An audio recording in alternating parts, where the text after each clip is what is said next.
This recipe is for cheese straws, and they look rather nice.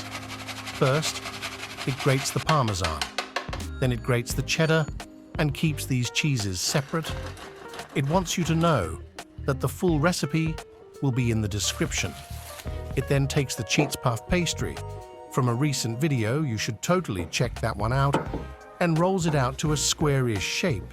It is most important that the pastry is rolled out evenly and as thin as possible. It then brushes the pastry with beaten egg. This will help the cheese stick to the pastry. This isn't essential, so you could replace the egg with a little olive oil perhaps.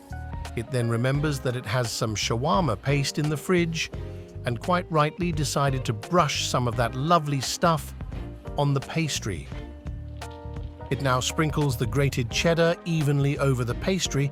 It now adds several ingredients to season the cheese straws. Freshly milled black pepper, paprika, chili flakes, most of the parmesan, and finally a selection of seeds.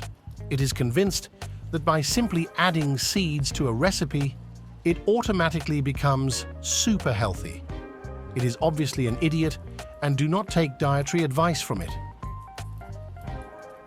It now uses some parchment to firmly compress the cheeses into the pastry before folding the pastry in half.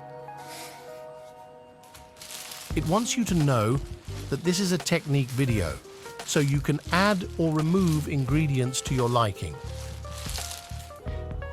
You should definitely like this video and subscribe to the channel.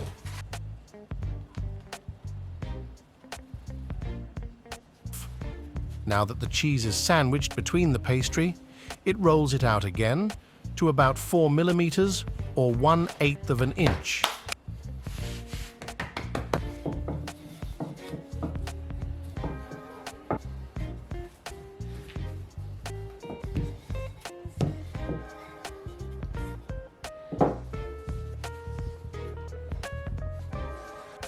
Now it is time to cut the pastry into strips around 1/2 inch or just over 1 centimeter.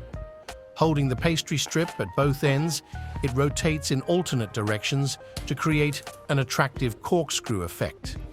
It tells me that sometimes the pastry breaks and to not get too upset.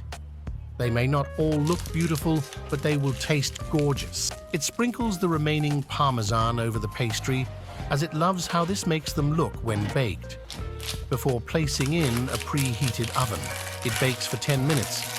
It's being a bit of a pansy, as its delicate little fingers are burning when it separates the straws that have stuck together. You can avoid this by not sprinkling the parmesan over them.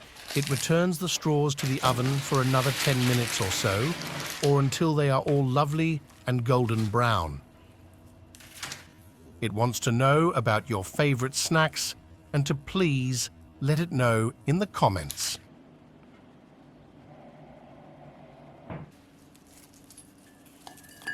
It then lets them cool down completely on a wire rack before presenting them into glasses, and they do look rather nice.